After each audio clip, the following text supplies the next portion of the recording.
तो आ गए आप। तो भाई मैं ये कह रहा हूँ कि अपन को पढ़ना चैप्टर नंबर 5 जो कि पहला चैप्टर है। चैप्टर नंबर 5 ठीक ठाक बड़ा है लेकिन बहुत ज़्यादा इजी है। अपन अब बकचोदी के लेवल पर पढ़ाएंगे, तुम्हें थोड़ा मजा आएगा। ठीक है, टेंशन लेने की जरूरत नहीं है, मात्र 2-3 ही कुछ कितने भी दिन लगो यार, लेकिन मजा आना चाहिए पढ़ाई में। ये नहीं कि पढ़ाई पढ़ रहे हो और जना क्या क्या सोच रहे हो, नहीं नहीं नहीं, पढ़ाई में मजा आना चाहिए। ठीक है, लेकिन अब साला ये सोचते हैं कि भाई एनसीईआरटी पढ़ो, मन नहीं कर रहा था ना पढ़ाई को, एनसीईआरटी पढ़ने में मन नहीं लगता पता। लेकिन इससे बहुत सारे एडवांटेजेस हैं, क्योंकि अगर किसी वजह से जो हमारे मेंस वाले जो एग्जाम आते हैं, अपने बोर्ड एग्जाम आते हैं, वे सब जो टीचर्स हैं वे एनसीईआरटी में से ही पेपर बना रहे हैं यार। एनसीईआरटी में से पेपर बना रहे हैं तो भैया एनसीईआरटी क्यों ना पढ़ो। भले से कुछ टाइम ज़्यादा लगेगा लेकिन सारा जो कॉन्सेप्ट है अपन को वो क्लियर करना है। ये नहीं करना कि ये सब भैया इतने सारी मोटी मोटी बुकें हैं, भाई आदमी का दिमाग तो उसमें खराब हो जाता है। लेकिन हमको नहीं करना, हमको सिर्फ पढ़ना है एनसीईआरटी, अपना करना स्मार्ट वर्क। एनसीईआरटी में से सारे क्वेश्चन बन जाएंगे और अपन भाई साहब क्लियर कर देंगे मेंस वगैरह को। समझ पा रहे हो? टॉपर भी ये कहता है एनसीईआरटी लगा लो और कुछ प्रीवियस ईयर के जो भी क्वेश्चन हैं 30-32 साल के वे लगा लो।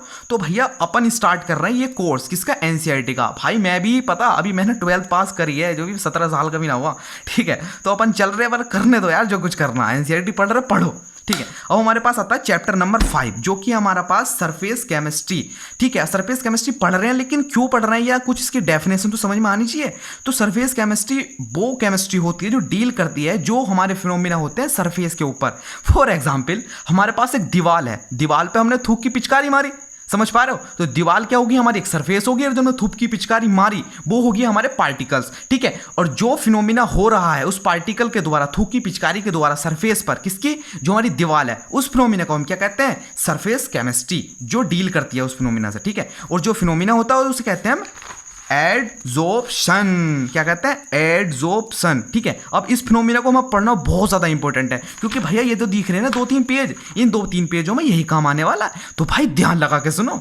तो भैया अब हमारे पास आता है एडजॉर्प्शन। सही है, इसकी थोड़ी सी डेफिनेशन समझ लो, ये पढ़ लो। ये नहीं कि हमें ना जो टिक लगा रखे ना, मतलब हाईलाइट कर रखे हैं, ये ज़्यादा इंपॉर्टेंट है। ये नहीं कि भाई घोड़े गधे की चाल चल रहे हैं, ना ना ना ना ना ना, अपन को करना स्मार्ट वर्क। सारी एनसीईआरटी पढ़ोगे तो बकचोदी है, सब कुछ नहीं है, समझ नहीं आएगा।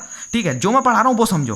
Tendency to attract and retain the molecules of a phase with which its come into contact. समझ पा रहे हो? These molecules remains only at the surface, not go to the differ.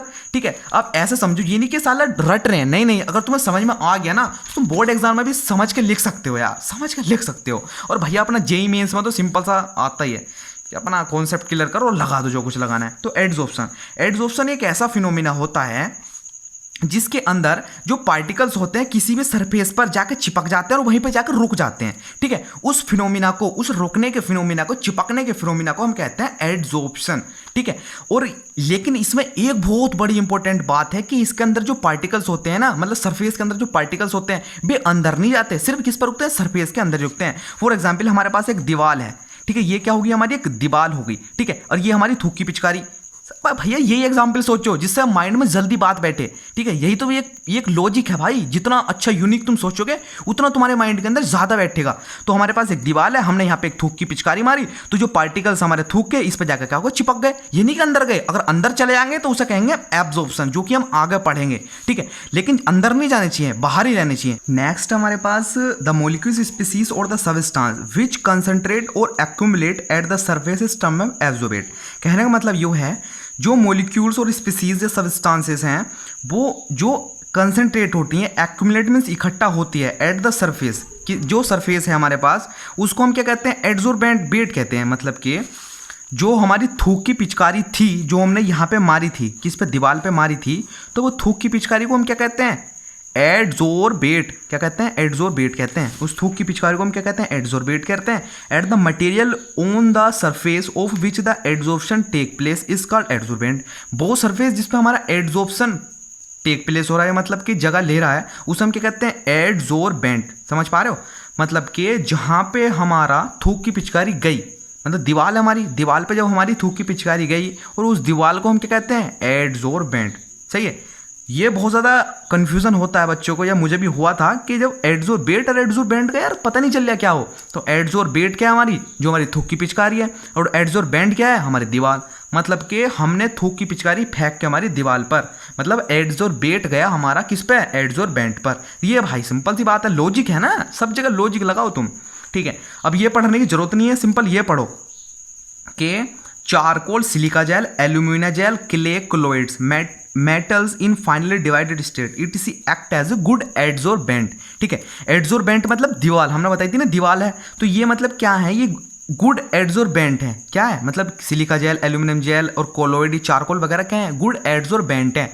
मतलब कि ये इसलिए हैं गुड, अच्छे इसलिए हैं क्योंकि इनकी जो सरफेस एरिया होता है, इनका सरफेस एरिया ज़्यादा होता है। मैं सिंपल एक बात बता दूं तुम्हें, हमारे बोर्ड एग्जाम में भी आया था ये क्वेश्चन कि हमारी ये जो है सब, ये जो मैंने एग्जाम्पल बताए, ये गुड एडजोर्बेंट क्यों होते हैं, ये इसलिए होते हैं क्योंकि इनकी सरफेस एरिया ज़्यादा होती है।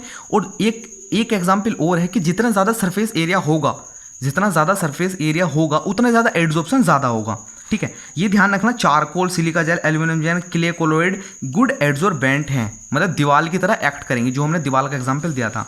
आगे आता मैं adsorption in action. Adsorption in action मतलब ये सब एग्जाम्पल हैं एड्जॉर्प्शन के, तो पढ़ो। ये O2 if gas like O2 H2CO Cl2 NH3 is taken in a closed vessel containing powdered charcoal, it is observed that the pressure of the gas is enclosed value decreases, the gas molecules concentrate at the surface of charcoal gas is observed। इसमें कुछ नहीं बता, इसमें क्या करा है, हमने एक कंटेनर लिया जो कि बंद है, ठीक है, और हमने एक क्या लिया, चारकोल ले लिया, चारकोल। ठीक है, अब हमारे पास ये क्या होगी, गैस है, बहुत सारे O2 H2 जो भी हमारी इसने गैस दी है। ठीक है, अब इसने बताया है कि जो हमारी गैस के पार्टिकल्स हैं ना, भी चारकोल की सरफेस पे जाकर चिपक जाएंगे। क्या होंगे, चिपक जाएंगे। सही है, जैसे हमारी थूक की पिक्चर जाकर दीवार पे चिपकी, ऐसे ही गैस के पार्टिकल्स जाकर क्या होंगे, चिपक जाएंगे। तो ये हमारा क्या हो जाएगा, फिनोमिना, एड्जॉर्प्शन फिनोमिना हो जाएगा। ये एग्जाम्पल भी हमारा क्लियर हो गया, मतलब कि गैसेस के पार्टिकल्स जाकर चिपक जाएंगे किस पे, हमारा चारकोल जो हमने लिया है कंटेनर के अंदर। अब अगला हमारे पास पॉइंट है वो सॉल्यूशन ऑफ ऑर्गेनिक डाई से मिथाइलिन ब्लू फलाना ढिमकाना जो भी है। तो क्या है, ये भी सिर्फ ऐसा ही एग्जाम्पल है कि हमारी जो ऑर्गेनिक डाई है, मतलब जैसे हम ऑर्गेनिक डाई कह लो, मतलब मिथाइलिन ब्लू, और जब charcoal, animal charcoal added and the solution is well shaken, मतलब कोई कंटेनर हमने दोबारा ले लिया, ठीक है, और हमारे पास क्या है, एनिमल चारकोल है, एनिमल चारकोल है, और भैया उसके अंदर हमने क्या मिक्स कर दिया, मिथाइलिन ब्लू, मतलब ऑर्गेनिक डाई हमने मिक्स कर दी। जब हमने उन्हें हिलाया, हिलाने के बाद हमने क्या देखा कि जो हमारी ऑर्गेनिक डाई का जो कलर था वो क्या हो गया, वो कलर लेस हो गया, क्योंकि जो हमारा कलर था वो किस पे जाके चिपक गया, वो हमारा जाके चिपक गया हमारे एनिमल चारकोल के अंदर। कि यहाँ पे कौन सा प्रोसेस हुआ, ये प्रोसेस हमारा एड्जॉर्प्शन, मतलब जो हमारा ऑर्गेनिक डाई का कलर था वो वहाँ से जाकर निकल के किसकी सरफेस से पहुँच गया, हमारी एनिमल चारकोल के ऊपर। तो ये प्रोसेस कौन सा हो गया, एड्जॉर्प्शन। अब हमारा थर्ड पॉइंट आता है, aqua solution of raw sugar when passed over beds of animal charcoal become colorless as the coloring substances are absorbed by the charcoal। ये भी सेम ऐसा एग्जाम्पल है कि हमारे पास एक रॉ शुगर है, मतलब कच्ची शुगर है कह लो, ठीक है, उसका कोई कलर होता है, ये नहीं पता मुझे कैसा होता है, लेकिन कुछ ना कुछ तो कलर होता है। और जब उसको हम पास कराते हैं एनिमल चारकोल के साथ, तो क्या होगा, जो वो कलर है ना हमारी रॉ शुगर का, वो उसमें से निकल के किस पे पहुंच जाएगा, हमारा एनिमल चारकोल के ऊपर पहुंच जाएगा। समझ पा रहे, ये समझ लो हमारे पास ये रॉ शुगर है, हमने कोई कंटेनर ले लिया, रॉ शुगर है हमारे पास ये, और ये हमारे पास चारकोल है, ठीक है, और हमारा एड्जॉर्प्शन फिनोमिना अगर एक्ट कर रहा है तो इसका जो कलर है ना वो इसकी सरफेस पे जाकर क्या होगा, चिपक जाएगा, इसकी सरफेस पे जाके क्या हो जाएगा, चिपक जाएगा। तो हमारे पास एड्जॉर्प्शन फिनोमिना हो जाएगा। ऐसा समझो कि प्रैक्टिकली समझो कि हमारे पास, ऐसा समझो कि हमारे पास कोई हमारे गाँव में पावर है, पावर मतलब कि जहाँ पर गन्ना निकले है, गन्ना उन्ना जो कहना है उसे पिसा है, ठीक है, जहाँ पे मिठाई उठाई बने, तो वहाँ पे ऐसा समझो कि हमारे पास वो ऐसा कलर है कि उसको कुछ कलर है और हमें वो कलर निकालना है। तो हम क्या करेंगे, एनिमल चारकोल को उसके साथ रख देंगे, तो इसके जो चारकोल, इसका जो कलर है हमारी रॉ शुगर का, इसमें से निकल कर चारकोल के ऊपर पहुँच जाएगा, तो कलर लेस हो जाएगा। तो इसका भी क्या एडवांटेज है और बहुत ज़्यादा यूज़ होता है फैक्ट्रीज वगैरह के अंदर। ठीक है, अब लास्ट जो पॉइंट है भाई साहब बिल्कुल कतई मलाई है और बहुत ज़्यादा इंपॉर्टेंट होता है हमारी डेली लाइफ के अंदर। फॉर एग्जाम्पल क्या कह रहा है, air become dry in the presence of silica gel because the water molecules get absorb on the surface of the gel. सही है, ये ऐसा एग्जाम्पल है भाई, तुमने वो देखा है ना कभी सिलिका जेल, नहीं देखा ना, ये देखो ये हमारी सिलिका जेल है, ये सब हमारी सिलिका जेल है। तुमने भी देखा होगा जब तुम्हारा लैपटॉप या मोबाइल वाइल तुम लेते होंगे, बैग के अंदर आती होगी छोटी छोटी गोली। भाई साहब मैंने एक बार खा ली और जब खाने के बाद मैं मरने को हो गया, मुझे उल्टी हो रही, मगर भाई आज बचा लो, लेकिन मैं बच गया, तुम मत खा लेना, तुम मर जाओगे, क्योंकि अपन के ऊपर तो भगवान का आशीर्वाद है, तुम्हें नहीं पता, तुम सालो नास्तिक हो, है ना, तो तुम मत खा लेना, ये बहुत ज़्यादा खतरनाक होती है। ये देख लो, ये ध्यान से देख लो, ये सब क्या होती है, हमारी सिलिका जेल होती हैं, ये मॉइस्चर को एब्जॉर्ब करने के काम आती हैं। ठीक है, ये मॉइस्चर को एब्जॉर्ब कर लेती हैं और भाई साहब मॉइस्चर हमारा कम हो जाता है, जिससे हमारी चीज़ जो है, जो हमारी सामान है वो बचा रहेगा। अब नेक्स्ट हमारे पास आता है removing an adsorb substances from a surface on which it is adsorb is called desorption. ठीक है। अब ये एक एग्जाम्पल से समझो, ये कहना चाह रहा है कि अगर तुमने किसी की दीवार पे थूक की पिचकारी मारी और भैया वो दीवार वाला तुम्हारे पास आ गया और भाई वो कहने लगा तेरा खोपड़ा तोड़ूंगा आज, या तो इस थूक की पिचकारी को हटा दे या मैं तेरा खोपड़ा फोड़ूंगा आधे से। तो अब तुम इस सिचुएशन में क्या करोगे? अब तुम सिंपल है, कुछ ना कुछ तरकीब लगाओगे और भैया धो धा के उसे हटा दोगे। ठीक है, यही तो तुम प्रोसेस करोगे। तो उस प्रोसेस को हम क्या कहते हैं? डिसोर्प्शन। मतलब कि एडसोर्प्शन जो फिनोमिना हुआ है उसका अगर हम रिवर्स कर दें उसे हम कहते हैं डिसोर्प्शन। ठीक है, ये इंपॉर्टेंट है, देख लियो भैया। ये आ सकता है कि मैं इसमें पूछा भी जा सकता है कि भैया उस प्रोसेस को क्या कहते हैं, उसे हम कहते हैं डिसोर्प्शन।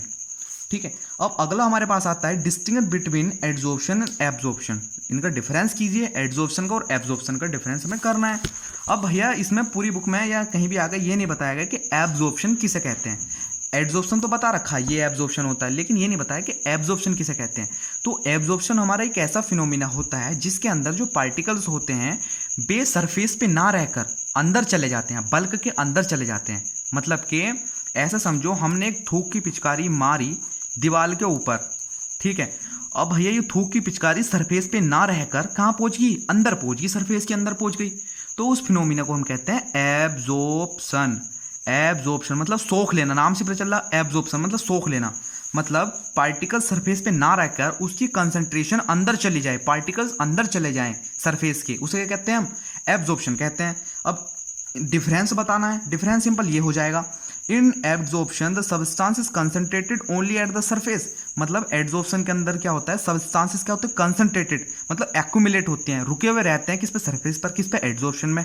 And does not penetrate through the surface of the bulk of the absorbent. मतलब अंदर नहीं जाते, बल्क में नहीं जाते। लेकिन while in adsorption the substance is uniformly distributed through out the bulk of the solid. मतलब कि हमारा एब्जॉर्प्शन फिनोमिना के अंदर जो हमारे पार्टिकल्स होंगे, जो हमारी थूक की पिचकारी है वो दीवार के अंदर चली जाएगी। समझ गए? थूक की पिचकारी दीवार के अंदर चली जाएगी एब्जॉर्प्शन के अंदर, लेकिन एड्सॉर्प्शन के अंदर नहीं जाएगी, सरफेस पर ही रहेगी। सही है। अब ये भी हमारा क्या होगा? क्लियर होगा। एक एग्जांपल क्या हो गया, एक डिफरेंस क्या हो गया कि सरफेस पर रहते हैं, दूसरे वाले में क्या होगा? सरफेस पे ना रह के अंदर चली जाती है कंसंट्रेशन। अब हमारा ये इन्होंने एग्जाम्पल दे रखा है कि ये पढ़ लेना, एग्जाम्पल में बता रहा हूँ, इसे एक्सप्लेन कर रहा हूँ कि हमारे पास एक चौक है। ठीक है, ये हमारी क्या हो गई? एक चौक हो गई। ठीक है, अब हमने इसे एक डिबिया, हमारे पास एक डिबिया है जो कि हमारी पाई क्या है? कलर की डिबिया है। हमने इसके अंदर जब हम डुबोंगे चौक को, तो चौक के जो कलर वाले पार्टिकल्स हैं वे तो इसके ऊपर आ जाएंगे, इसकी सरफेस पे आएंगे, लेकिन जो नमी है, जो पानी है, वो क्या हो जाएगा? अंदर चला जाएगा, उसके अंदर चला जाएगा। तो यहाँ पे कौन कौन सा प्रोसेस हो रहा है? एक तो एड्सॉर्प्शन फिनोमिना हो रहा है और एब्जॉर्प्शन प्रोसेस भी हो रहा है। मतलब कि कलर जब सूख रहा है किस पे? इसकी सरफेस के अंदर, तो वो क्या हो गया? हमारा एड्सॉर्प्शन। लेकिन जो इसका पानी है, कलर जो हमारी डिबिया है, जो हमारी इंक है, अंदर जब जा रहा है तो उसे कहते हैं एब्जॉर्प्शन। तो ये क्या हो गया? एक एग्जांपल इन्होंने दे दिया सिंपल सा। अब आता है हमारा ये वाला an adsorption. In adsorption the concentration of the adsorbate increases only at the surface of the adsorbent, while in the absorption the concentration is uniformly throughout the bulk of the solid। अब ये क्या कह रहा है कि जो हमारी concentration होती है एड्सॉर्प्शन में, मतलब सरफेस वाले फिनोमिना के अंदर जो कंसंट्रेशन होती है पार्टिकल्स की, हमारी थूक की पिचकारी की, वो क्या होती है? ज़्यादा होती है। लेकिन हम एब्जॉर्प्शन की अगर बात करें तो कंसंट्रेशन कहाँ ज़्यादा होती है? बल्क के अंदर ज़्यादा होती है, एब्जॉर्प्शन के अंदर। मतलब जब सोख लेगा तो पार्टिकल्स अंदर चले जाएंगे, जब अंदर चले जाएंगे तो उनकी कंसंट्रेशन ज़्यादा हो जाएगी। तो एक डिफरेंस ये भी है कि जो कंसंट्रेशन होती है पार्टिकल्स की वो सरफेस पे ज़्यादा होती है इन एड्सॉर्प्शन फिनोमिना में। लेकिन एब्जॉर्प्शन फिनोमिना में क्या होता है? जो हमारी कंसंट्रेशन होती है वो बल्क के अंदर ज़्यादा होती है as compare to the adsorption वाले फिनोमिना में। ठीक है, अब बात करते हैं ये both adsorption and absorption can take place simultaneously also. The term sorption is use to describe both the process. अब अगर हम कहने लगे कि अगर दोनों प्रोसेस हो रहे हैं, जैसे इस चौक वाले फिनोमिना में हो रहे थे दोनों प्रोसेस, चौक वाले फिनोमिना दोनों हो रहे थे कि भैया हमारे इसके जो कलर वाले पार्टिकल्स है बेस की सरफेस पर जा चिपक रहे हैं चौक की, लेकिन जो इसका मॉइस्चर है, जो इसका पानी वाला जो रूप है, पानी वाला जो फेस है, वो इसके अंदर जा रहा है, जिसकी वजह से ये चौक क्या हो रही है?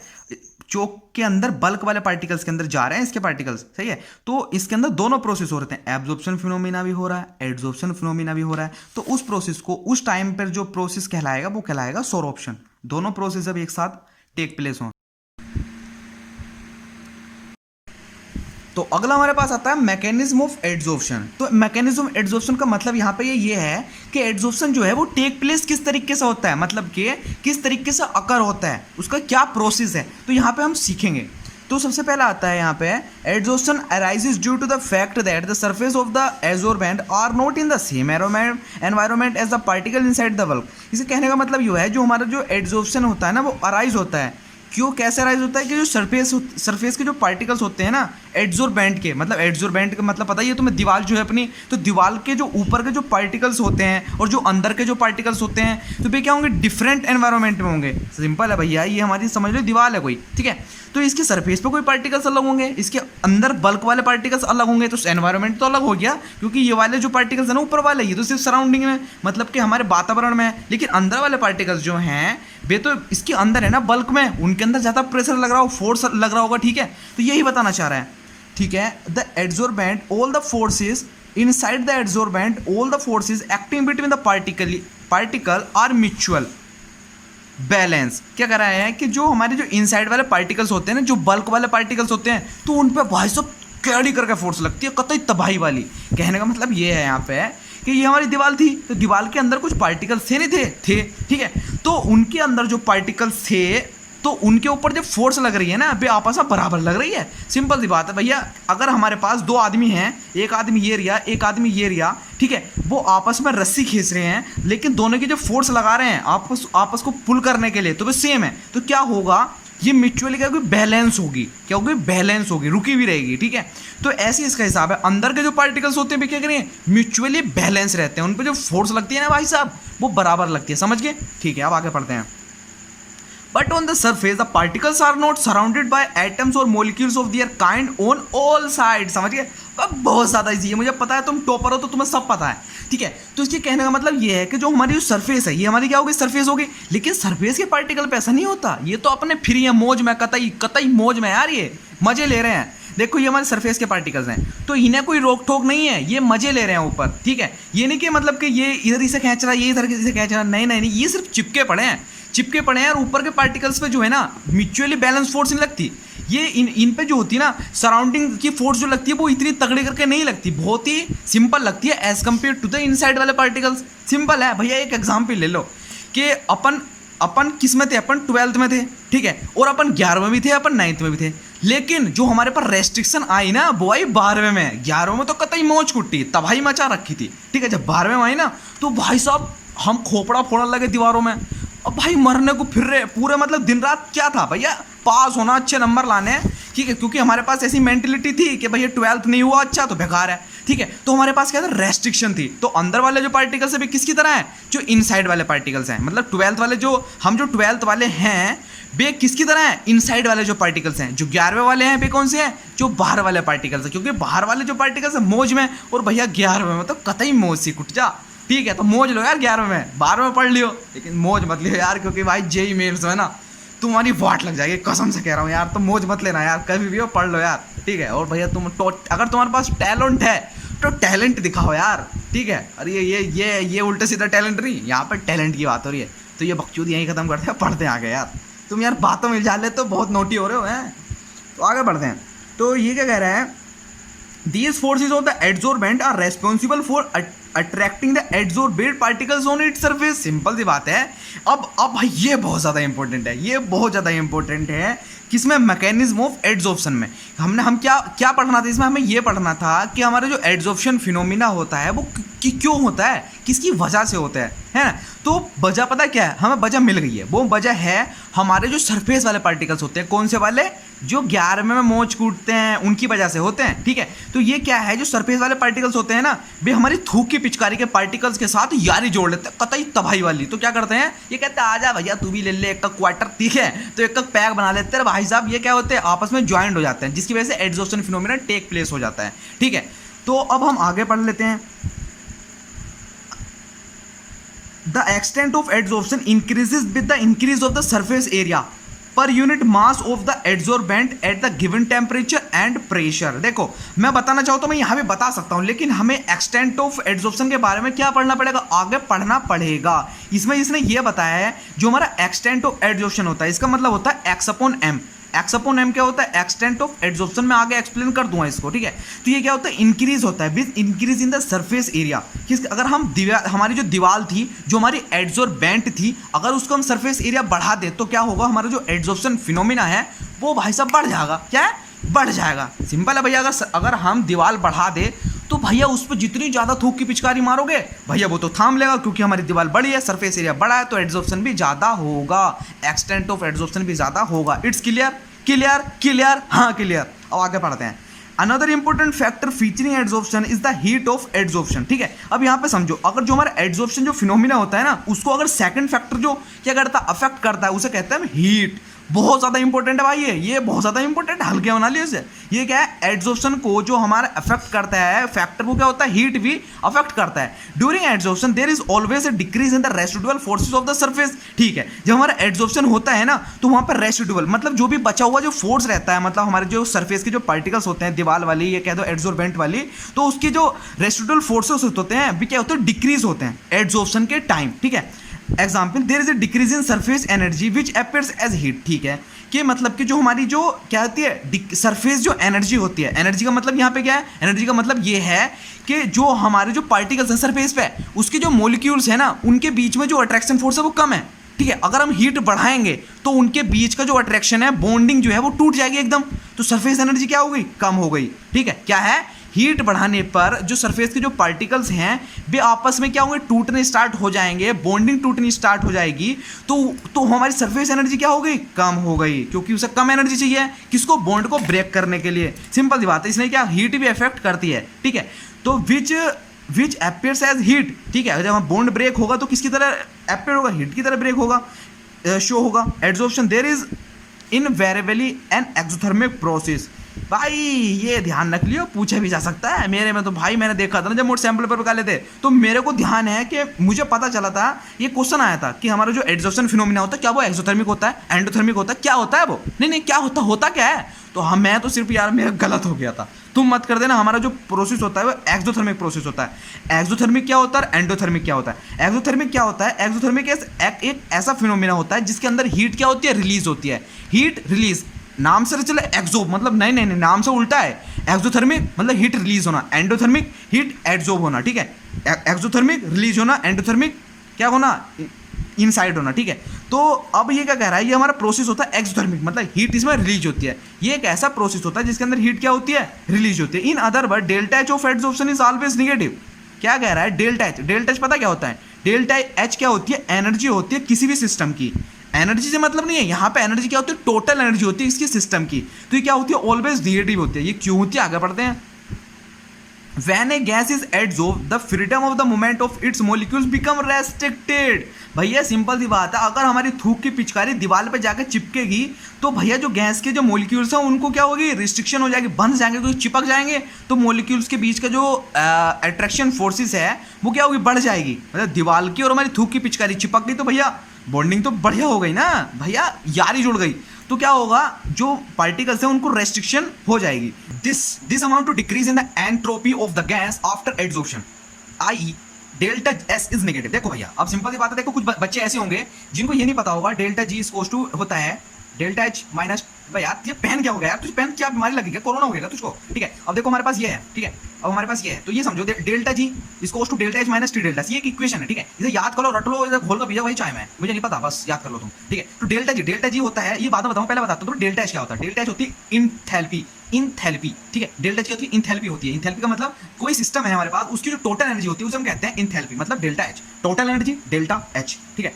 और भाई टी डेल्टा एस मतलब कह लेंगे, डेल्टा एस क्या होता है, डेल्टा एस होती है एंट्रोपी, डेल्टा एस एंट्रोपी। इसका मतलब होता है कि हमारी जितनी भी सिस्टम के द्वारा एनर्जी यूज करी गई है किसी भी काम करने के लिए, उसे कहते हैं डेल्टा जी एंट्रोपी, ठीक है। क्या मतलब हुआ, the amount of energy used by the system to do his work, उसे क्या कहते हैं, डेल्टा एस एंट्रोपी, ठीक है। अब बात करते हैं इसकी, ये क्या है, अब सिंपल है भैया, पूरे में ऐसा जितने हमने यूज करी माइनस कर दो, क्या बता, द अमाउंट जितनी भी उसने अमाउंट ऑफ एनर्जी यूज करने के बाद जो एनर्जी बचती है किसी सिस्टम के पास, उसे कहते हैं delta G, gives free energy.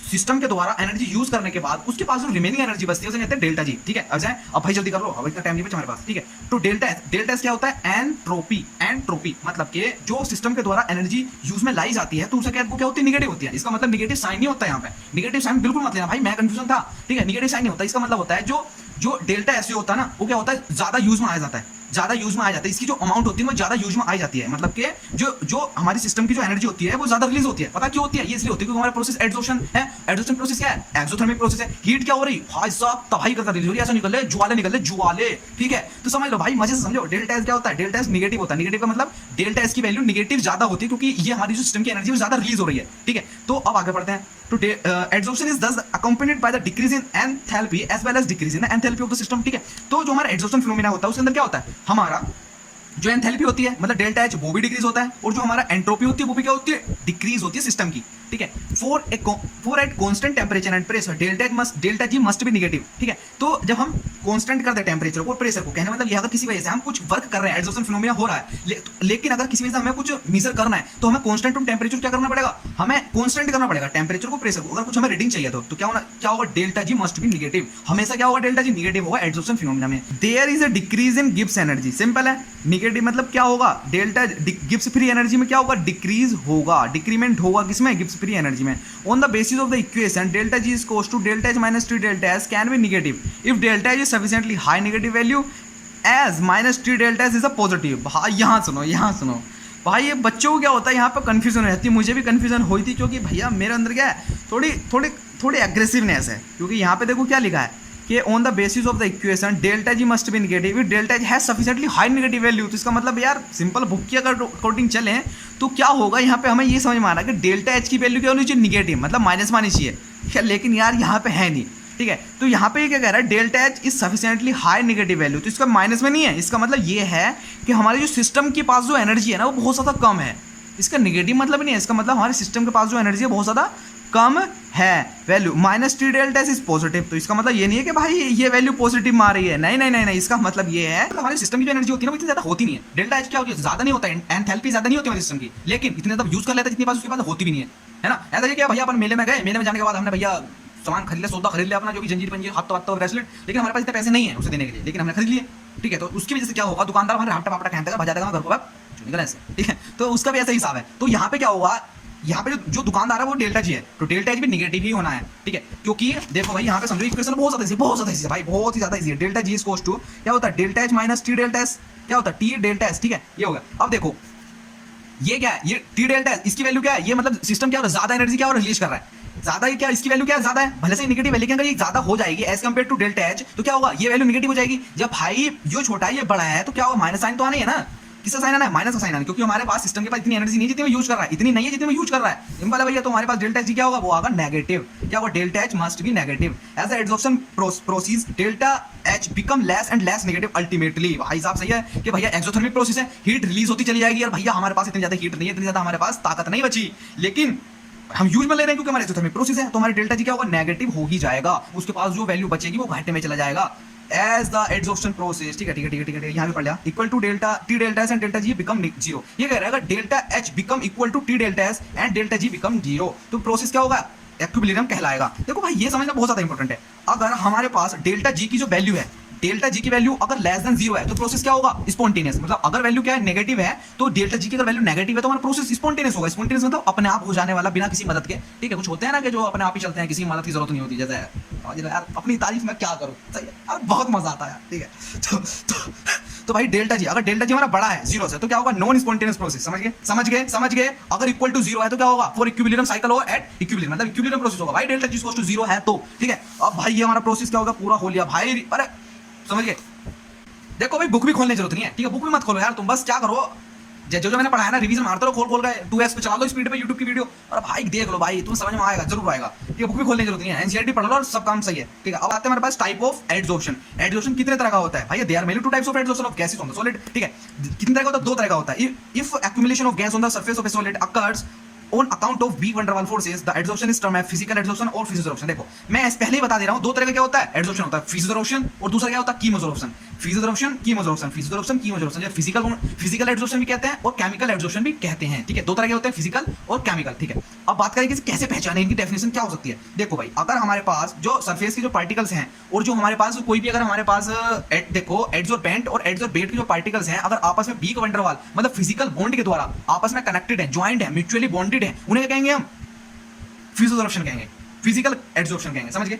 Physical bond के द्वारा जब हमारा एड्सॉर्प्शन प्रोसेस होता है उसे कहते हैं फिजियोट्रॉप्शन। फिजिकल बॉन्ड के द्वारा जब हमारा एड्सॉर्प्शन प्रोसेस होता है तो उसे कहते हैं फिजियोट्रॉप्शन। लेकिन एक कंडीशन है, जो हमारा वैन डर वाल फोर्सेस होता है, फिजिकल जो फोर्सेस होते हैं वो वीक फोर्सेस होते हैं as compare to the chemical forces, chemical bonding, ठीक है। तो क्या होते हैं, वीक होते हैं फिजिकल वाले, ठीक है। अब भाई केमिकल की बात करें कीमोसोर्प्शन की, तो भाई सिंपल है, जब हमारा कोई एड्सोर्बेंट के पार्टिकल एड्सोर्बेट के पार्टिकल्स के साथ नैन मटका करते हैं, क्या करते हैं, नैन मटका करते हैं, तो क्या होता है, केमिकल बॉन्ड के द्वारा जब भी क्या करते हैं, बाइंड होते हैं आपस में चिपकते हैं, तो उन्हें क्या कहते हैं, जब उस टाइम पे क्या होता है, कौन सा प्रोसेस होता है, केमिकल एड्सोर्प्शन। केमिकल एड्सोर्प्शन जो होता है ना, वो केमिकल बॉन्ड के थ्रू होता है, और जो बॉन्डिंग होती है वो स्ट्रॉन्ग होती है, क्या होती है, स्ट्रॉन्ग होती है एज कंपेयर टू फिजियोट्रॉप्शन वाले जो हमारा प्रोसेस है, ठीक है। भाई मेरा मुंह दुख गया बोलते पर कोई टेंशन नहीं है, पर बहुत मजा आ रहा है यार, पढ़ाने दो यार, तुम हट जाओ। आगे आता है chemisorption involves as high energy of activation, ठीक है। अब ये वाला पॉइंट नोटिस करने का है जरूरी। देखो भाई कि अगर हमारे पास केमिकल रिएक्शन है ना, जब हमारे पास केमिकल फिनोमेना होता है तो उसके अंदर एक्टिवेशन एनर्जी की जरूरत होती है। एक्टिवेशन एनर्जी वो एनर्जी होती है जो किसी भी रिएक्टेंट्स को रिएक्ट करने में मदद करती है, which helps to react the reactant, that is known as activation energy. तो किस में जरूरत होती है एक्टिवेशन एनर्जी की, बहुत ज्यादा इंपॉर्टेंट है, क्वेश्चन आया हुआ है, बोर्ड में भी आया हुआ, मुझे नहीं पता मेंस में आएगा नहीं आएगा।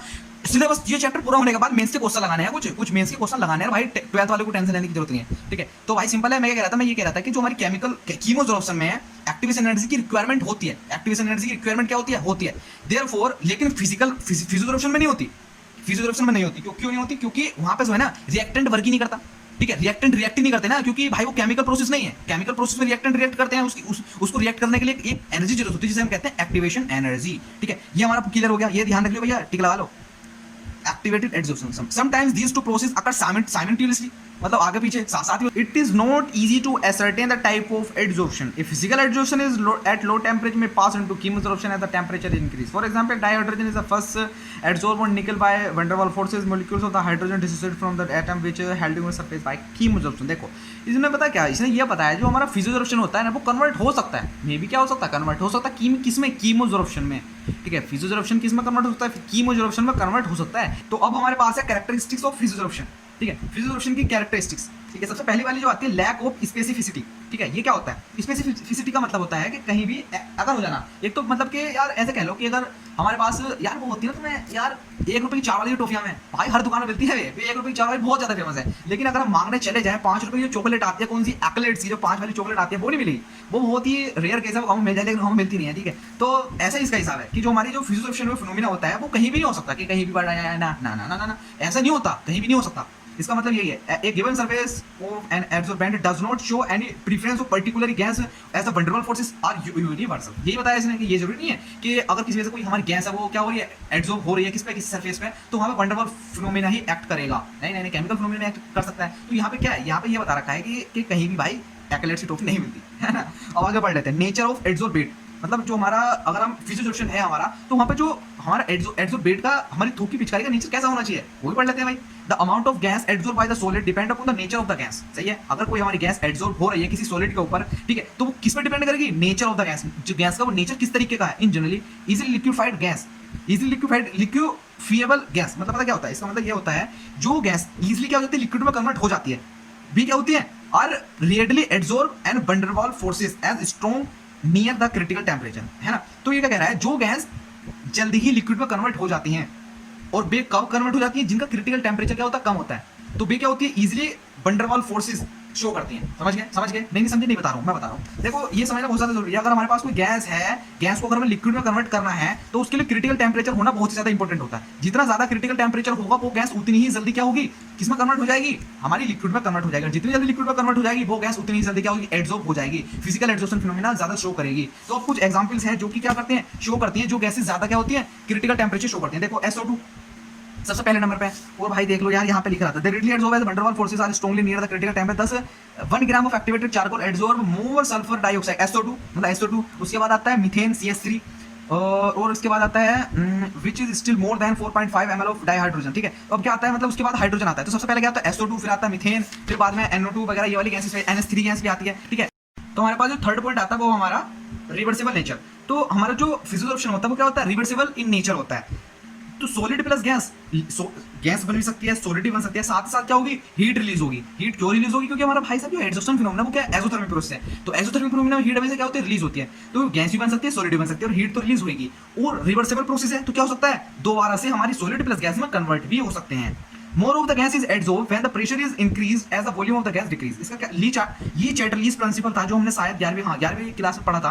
तो अब यहाँ पे ये अप्लाई हो रहा है। ये क्या कह रहा है कि अगर हमारे पास जो गैस है ना वो ज्यादा एडसॉर्ब होगी, कब ज्यादा एडसॉर्ब होगी, जब हमारा जो प्रेशर है, जब हम प्रेशर क्या करते हैं इंक्रीज करते हैं तो गैस क्या होगी, ज्यादा एडसॉर्ब होगी। तो यहाँ और जो वॉल्यूम ऑफ द गैस है, या तो volume of the gas decrease कर दो और प्रेशर बढ़ा दो, तो जो गैस है वो ज्यादा एडसॉर्ब होगी। तो डायरेक्टली प्रोपोर्शनल किसके है, प्रेशर के, और इनवर्सली प्रोपोर्शनल किसके है, वॉल्यूम ऑफ द किसका, एडसॉर्बेट का। वॉल्यूम ऑफ द एडसॉर्बेट का क्या इनवर्सली प्रोपोर्शनल है, और डायरेक्टली प्रोपोर्शनल प्रेशर। जितना ज्यादा प्रेशर होगा उतना ज्यादा क्या होगा, हमारी गैस एडसॉर्ब होगी। The pressure, the physical adsorption occurs readily at low temperature and decrease with increasing the temperature. Le Chatelier principle नहीं बताया था उन्होंने, क्या बताया था, जो हमारा फिजिकल एडसॉर्प्शन है वो occur readily at low temperature। Low temperature पे क्या होता है, ज्यादा क्या होता है, ये पाया जाता है, ज्यादा होता है लो टेम्परेचर पे। लो टेम्परेचर होगा तो क्या होगा, अच्छा होगा। अगर हमारे और इंक्रीज अगर टेम्परेचर कर देते हैं तो क्या होगा, हमारा जो फिजिकल एडसॉर्प्शन है वो डिक्रीज हो जाएगा। अब बात आती है रिवर्सिबल इन नेचर क्यों है। यहाँ तो देते रिवर्सिबल है, रिवर्सिबल इन नेचर भाई है क्यों रिवर्सिबल इन नेचर, पता है ये इसलिए है क्योंकि जो हमारे फिजिकल जो बॉन्ड होते हैं ना, फिजिकल बॉन्ड इजीली ब्रेक हो जाते हैं। ठीक है, फिजिकल बॉन्ड इजीली ब्रेक हो जाते हैं तो हमारी जो गैस जाके हमारी सरफेस पे चिपकी है, तो अगर हम टेम्परेचर बढ़ा दें तो क्या होगी, इजीली भाई जो सब पार्टिकल्स है छटक के एकदम बाहर आ जाएंगे, टूट जाएंगे। तो वो क्या होंगे, रिलीज जो क्या होंगे क्या होंगे, फ्री हो जाएंगे। तो वहां से क्या होगा, वो प्रोसेस क्या होगा, रिवर्स हो जाएगा। सिंपल है। अब अगर हम बात कर लेते हैं फोर्थ वाला, सरफेस एरिया ऑफ एडसॉर्बेंट। देखो, the extent of adsorption increases with increase of the surface area of adsorbent. Extent क्या होता है, extent of adsorption, extent of adsorption होता है volume of the adsorbent divided by mass of adsorbate. Volume of adsorbent divided by mass of adsorbate. इन्होंने क्या कहा है, surface area of adsorbent में the extent of adsorption increases, extent of adsorption increases with increasing surface area of एडसॉर्बेंट। अगर हम एडसॉर्बेंट अपनी दीवार का एरिया अगर बढ़ा देते हैं तो एक्सटेंट ऑफ एडसॉर्प्शन क्या होगा, इंक्रीज हो जाएगा। सही है, क्योंकि हमारा जो वॉल्यूम होता है ना दीवार का वो बढ़ रहा है। अगर वॉल्यूम ऑफ द दीवार बढ़ रहा है तो क्या होगा, एक्सटेंट ऑफ एडसॉर्प्शन तो बढ़ेगा ही ना बढ़ेगा। सिंपल है। तो यहाँ पे क्या कह रहा है, ये बढ़ेगा। Thus, finely divided metals and porous substances having large surface area are good adsorbent। समझ गए, ये क्या कह रहा है, अगर हमारे पास कोई पिसा हुआ है या कोई कहते हैं जिसमें छेद होते हैं ना, अगर वो सरफेस है तो वो क्या होगा, गुड एडसॉर्बेंट कहलाएगा। क्योंकि वहां पे क्या है, सरफेस एरिया ज्यादा है, तो ज्यादा सरफेस एरिया होगा तो क्या होगा, अच्छा एडसॉर्बेंट कहलाएगा। क्योंकि अच्छा एडसॉर्बेंट वो होता है जिसपे एडसॉर्प्शन ज्यादा हो। भाई सरफेस एरिया ज्यादा होगा तो एडसॉर्प्शन क्या होगा, ज्यादा होगा। क्योंकि ज्यादा थूक का पान हमारा क्या होगा, थूक की पिचकारी जाकर दीवार पे ज्यादा चिपकी, क्योंकि उसकी सरफेस एरिया क्या ज्यादा है। अब अगला बात कर लेते हैं इंथैल्पी ऑफ एडसॉर्प्शन। इंथैल्पी का मतलब समझ गए ना, डेल्टा एच। सिस्टम के पास जितनी एनर्जी होती है या जितनी उसे रिक्वायरमेंट होती है, ठीक है, जो टोटल रिक्वायरमेंट होती है। ठीक है, अब no doubt physical adsorption is an exothermic process. मतलब भैया पहले ही पढ़े हैं, कोई भी एडसॉर्प्शन फिनोमेना है तो क्या एक्सोथर्मिक प्रोसेस होगा, हीट रिलीज होगी, but it's enthalpy of adsorption is quite low. This is because the attraction between the molecules and solid surface is only due to the weak van der Waals forces। सही है, बहुत ज्यादा easy है। पता क्या कहना चाह रहा है, ये कहना चाह रहा है जो एंथैल्पी होती है ना, डेल्टा जो होती है किसी एडसॉर्प्शन फिनोमेना में, तो ये क्या होती है, बहुत ही ज्यादा कम होती है। ठीक है, ये यहाँ पे यार मैं बहुत ज्यादा सोचता था यार क्या कहना चाह रहा है यार, ये इंथैल्पी ऑफ एडसॉर्प्शन यार ये कहाँ से आ गया यार, ये हीट पिट कहाँ से आ रही है यार, क्या चल रहा है। तो यहाँ पे इसका मतलब ये नहीं है, इसका मतलब ये है कि जो हमारे पास जो हमारी दीवार है और जो हमारा थूक की पिचकारी है, उसके पार्टिकल्स के बीच के अंदर जो भी हमारे फोर्सेस थे उन्हें ब्रेक करने के लिए कितनी ज्यादा हीट रिक्वायर्ड होगी। इसका मतलब यहाँ पे ये है, मतलब amount of heat required to separate the particles of both adsorbent and adsorbate. ये इसका मतलब यहाँ पे ये है, तो कम होगी क्योंकि वहां पे फिजिकल बॉन्ड है, और जो कि क्या है, वीक फिजिकल बॉन्ड है, weak van der Waals forces है। तो हीट अगर थोड़ी सी देंगे तो एकदम क्या होगी, टूट जाएंगी। ठीक है, बॉन्ड टूट जाएंगे। तो क्या है यहाँ पे, कम एंथैल्पी ऑफ एडसॉर्प्शन क्या होती है, जरूरत होती है। समझ गए नहीं समझे यार, समझ गए हो यार, तुम इतने तो होशियार क्यों हो यार, तुम बहुत ज्यादा पढ़ रहे हो यार, मुझे पता है यार तुम बहुत ज्यादा होशियार, बढ़िया है, पढ़ो यार।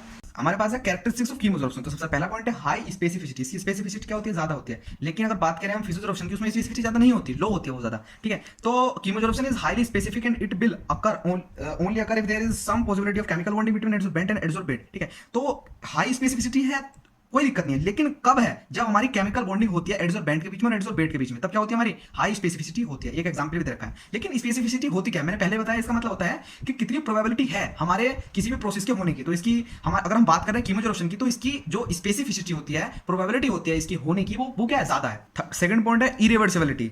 तो एज कीमोजॉर्प्शन इन्वॉल्व्स कंपाउंड फॉर्मेशन। तो इरिवर्सिबल मतलब ये रिवर्सिबल नहीं है, लेकिन हमारा जो फिजियोजॉर्प्शन था वो क्या था, इरिवर्सिबल था, ये इरिवर्सिबल है। तो ये क्यों है इरिवर्सिबल, इरिवर्सिबल ये इसलिए है क्योंकि कीमोजॉर्प्शन इन्वॉल्व्स कंपाउंड फॉर्मेशन। तो कंपाउंड का क्या होता है, फॉर्मेशन होता है। अगर कंपाउंड का फॉर्मेशन हो रहा है तो उसमें क्या होगा, बॉन्डिंग जो होगी वो ज्यादा स्ट्रॉन्ग होगी, क्योंकि एटम मॉलिक्यूल जो पार्टिकल्स है भी क्या होंगे, आपस में जुड़ेंगे, तभी जाकर कंपाउंड का फॉर्मेशन होगा। अब हाई कंपाउंड का फॉर्मेशन हो रहा है तो बॉन्डिंग जो होगी स्ट्रॉन्ग होगी।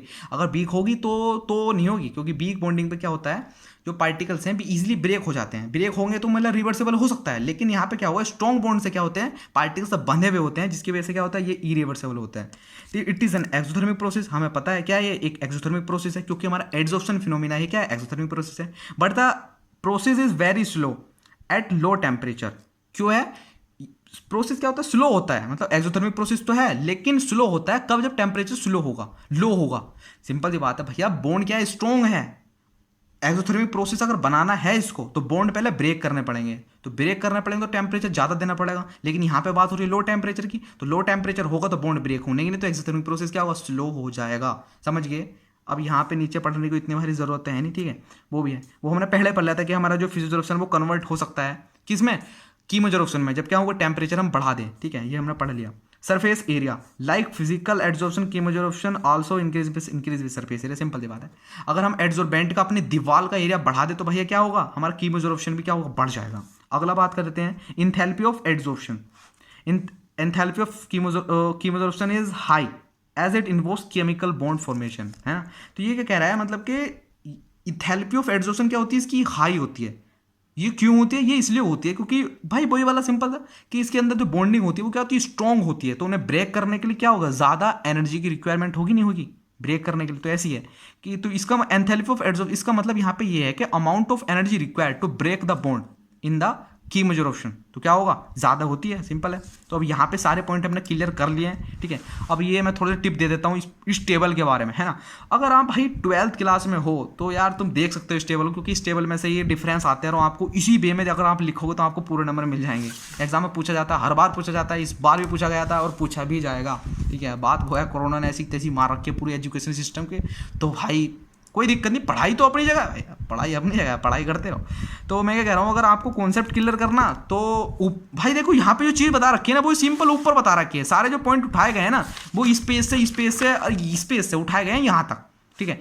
आपको अगर जानना है कि ये रिवर्सेबल है तो क्यों है, वो ऊपर है उसका आंसर, ठीक है। अगर आप रट्टू तोता हो, जो भी तोता कौवा मैं जो भी बनना चाहो तुम, तो आप बन सकते हो, तो यहाँ पर रट सकते हो और भाई लिख सकते हो। लेकिन अगर आप 12th में नहीं हो या आप बहुत ही ज़्यादा एग्रेसिव मेरे वालतरी हो कि रिवर्सिबल है तो क्यों है, तो आपको ये पढ़ना पड़ेगा, क्योंकि अपन को करना है कॉन्सेप्ट क्लियर जेईई मेंस वगैरह के लिए। क्योंकि अगर हम 12th पढ़ रहे हैं तो क्यों पढ़ रहे हैं भाई, मार्कशीट काम नहीं आएगी, मार्कशीट तो पड़ी रहेगी, चाहे तुम्हारी 95 और 90 हो, कुछ भी हो, ठीक है, मार्कशीट काम नहीं आएगी। कभी कह रहा हूँ कि भैया 12th हो गया, अच्छे नंबर से लाइफ सेट है, ये घंटा कुछ नहीं फर्क पड़ने वाला, ठीक है। ये सब जो मैं बता रहा हूँ ना टिप्स, एक वीडियो बनाऊंगा, पर्टिकुलर वीडियो बनाऊंगा और भाई साहब उसमें कुछ बताऊंगा, ठीक है, उसमें सारी टिप बना दूंगा, तुम्हें टॉपर बना दूंगा, ठीक है, सारे एग्जाम क्लियर करवा दूंगा तुम्हारे। तो वीडियो जरूर देखना, बहुत जल्द आने वाली है। तो इस वीडियो को सबसे पहले लाइक मारो, लाइक मारने के बाद चैनल को मारो सब्सक्राइब, क्योंकि भाई बकचोदी के लेवल पर पढ़ा रहा हूँ तुम्हें। किस पर? बकचोदी के लेवल पर, तो भाई समझ गए होंगे तुम, ठीक है। और भाई अगर आपको यार बोर हो रहे हो ना यार कि अगर पढ़ ले इतना सारा और थोड़ा 5 मिनट की वीडियो देख लो, तो भाई अपने इस